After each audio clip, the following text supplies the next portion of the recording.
আর মাত্র কয়েকদিন দুবাইতে সাধারণ ক্ষমা শুরু হতে যাচ্ছে। কে কে ভিসা লাগানোর জন্য প্রস্তুত আছেন? দাঁত মেজে রেডি থাকুন, কারণ মুস্কি হাসি দিয়ে ছবি তুলতে হবে। আসসালামু আলাইকুম, সবাইকে অনেক অনেক ধন্যবাদ। আমি আবার নতুন আরেকটি ভিডিও শুরু করতেছি। আজকে আমরা বলবো ভিসার বিষয়, ভিসা এবং সাধারণ ক্ষমা দুবাইতে। অনেকে এই বিষয়টা নিয়ে অনেক রকমের কৌতূহল আছে। আমি চেষ্টা করব আজকে এই কৌতূহলগুলো ক্লিয়ার করার জন্য, এখন পর্যন্ত যে নিউজ আছে সেটা দিয়ে। তো প্রথমেই বলি, আমরা যারা বাংলাদেশি আছি, আমাদের প্রায় এখন যারা আছে প্রায় ভিজিট ভিসার লোকই আছে, বেশিরভাগ ভিজিট ভিসার লোকই আছে আপনার সাধারণ ক্ষমার অপেক্ষায়। ভিসা তারা এসে হয়তো লাগাইতে পারে নাই, যে কোনো কারণে ভিসা হয় নাই, ভিজিট ভিসায় এসে তারা ভিসা লাগায় নাই, হয়তো অপেক্ষা করতেছে কখন সাধারণ ক্ষমা শুরু হবে, ভিসা লাগাবে। আসলে বিষয়টা হলো কি, ক্লিয়ার করে যেটা বলি, অনেকেই অনেকভাবে বলতেছে, কেউ বলতেছে অপেক্ষা করি, কেউ বলতেছে এরকম। তো আসলে যে নিউজটা সেটা হলো শুধু রেসিডেন্সি ভিসাধারীদের জন্য, শুধু রেসিডেন্সি যারা এই দেশে আগে ভিসা ছিল, যে কোনো কারণে ক্যান্সেল করার পরে হোক, যেভাবেই হোক, তারা আর ভিসা লাগাইতে পারে নাই যে কোনো কারণে, তাদের জন্য আসলে এই মূলত এই সুযোগটা দেওয়া হয়েছে। ভিজিট ভিসার লোক ভিসা লাগাইতে পারবে, সাধারণ ক্ষমার আয়ত ভিতরে পড়বে, এই ধরনের কোনো নিউজ কোথাও এখন পর্যন্ত অথেন্টিক নাই। ঠিক আছে, অতএব যারা বলতেছে, অনেকেই বলে, অনেকেই শুনি, নিজেও চিন্তা করে যে হ্যাঁ সাধারণ ক্ষমা যেহেতু দিচ্ছে সবাইকেই দিবে, যদি দেয় আলহামদুলিল্লাহ, কিন্তু এখন পর্যন্ত কোনো নিউজে এরকম কিছু আসে নাই। আচ্ছা, প্রথম এটা হলো গেল। দ্বিতীয় কথা হলো, ভিসা যে সাধারণ ক্ষমায় আপনি ভিসা লাগাবেন বা আমরা লাগাবো, এর জন্য বাংলাদেশের ভিসাটা তো খোলা থাকতে হবে। আজকের এই মুহূর্তে, এই দিনে, আজকে কয় তারিখ? 15 আগস্ট 2024। আজকের এই দিন পর্যন্ত বাংলাদেশের জন্য সকল ধরনের ভিসা বন্ধ, সকল ধরনের ভিসা বন্ধ। ভিজিট ভিসা বলেন, এমপ্লয়মেন্ট ভিসা বলেন, লেবার ভিসা বলেন, হাই প্রফেশন বলেন, সব ধরনের ভিসা বন্ধ।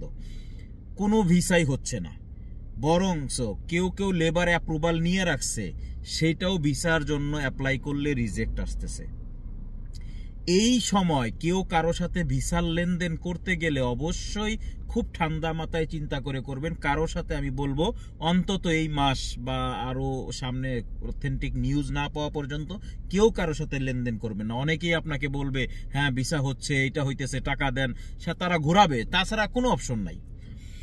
আচ্ছা, ভিডিওতে একটু লম্বা হতে পারে, আমি বেশ কিছু বিষয় আলোচনা করব, যারা অবশ্যই আছেন সাথে দেখতে থাকুন।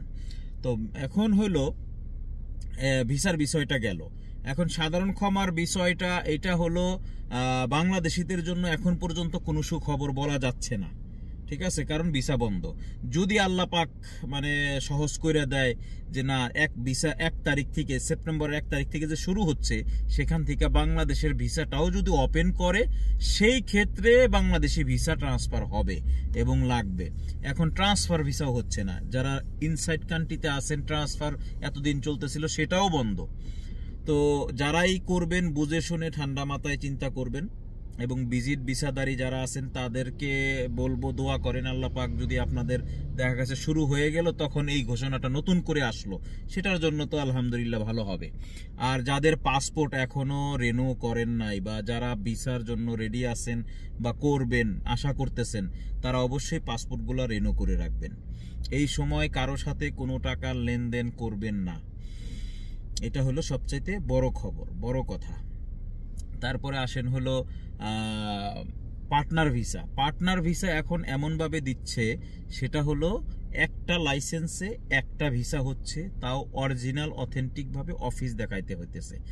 2টা পার্টনার ভিসা আগে হতো, সেখান থেকে একটাই পার্টনার ভিসা হচ্ছে, 2টা পার্টনার ভিসা হচ্ছে না এখন, ঠিক আছে। তারপরেও অনেক টাফ আছে, অনেক আছে, এগুলো ঠান্ডা মাথায় চিন্তা করবেন, তারপরে করবেন। এখন পার্টনার ভিসার খরচও অনেক বেশি। আচ্ছা, দ্বিতীয় আর একটা খবর কি, যারা এখন ভিসা লাগাইতে চাচ্ছেন বা লাগাবেন, খরচ কিন্তু 2000 থেকে 2200 দিরহাম বেড়ে গেছে। কারণ হলো আগে যেখানে লেবার ফি ছিল 1220 দিরহাম, সেখানে এখন লেবার ফি আসতেছে 3600 দিরহাম। কত টাকা বেড়ে গেল। তো যে কয় টাকাই আগে নিত, হয়তো আগে যদি কেউ 3.5 লাখে আসতে পারতো সেখানে 4 লাখের উপরে লাগবে, কেউ 4.5 লাখে আসতে চাইলে সেখানে 5 লাখের উপরে লাগবে, যদি হয় আর কি ভিসা। আর যে কোনো ভিসা, রেনু বলেন, ট্রান্সফার বলেন, যে কোনো ভিসার ক্ষেত্রেই এই খরচটা সবার জন্যই প্রযোজ্য। তো এটা অলরেডি বেড়ে গেছে, এটা 100% শিওর। কারণ লাইসেন্সের একটা ক্যাটাগরি থাকে, লাইসেন্সের ক্যাটাগরি 2তে ছিল এতদিন, এখন লাইসেন্সের ক্যাটাগরি হয়ে গেছে সব ঢালাওভাবে 3 হয়ে গেছে। বুঝতে পারছেন বিষয়টা? যার কারণে এখন ভিসা লাগানো খুব টাফ ব্যাপার। মানে ভিসা তো হচ্ছেই না, খরচও বাইরে গেছে। তবে আমরা আশা করতেছিলাম যে খরচ যেহেতু বাড়ছে হয়তো ভিসা এখন বের হবে, কিন্তু তারপরও হচ্ছে না। এতদিন তো ভিসা টাইপিং হচ্ছিল, টাইপিং করলে রিজেক্ট আসতেছিল। আর এই মুহূর্তে কি হইতেছে জানেন, যখনই বাংলাদেশি ভিসা টাইপিং করার জন্য ন্যাশনালিটি বাংলাদেশি দেওয়া হচ্ছে, তখনই সিস্টেমে আসতেছে নট অ্যাভেলেবেল। মানে বাংলাদেশিদের জন্য ভিসা টাইপিংই করা যাচ্ছে না, নট অ্যাভেলেবেল।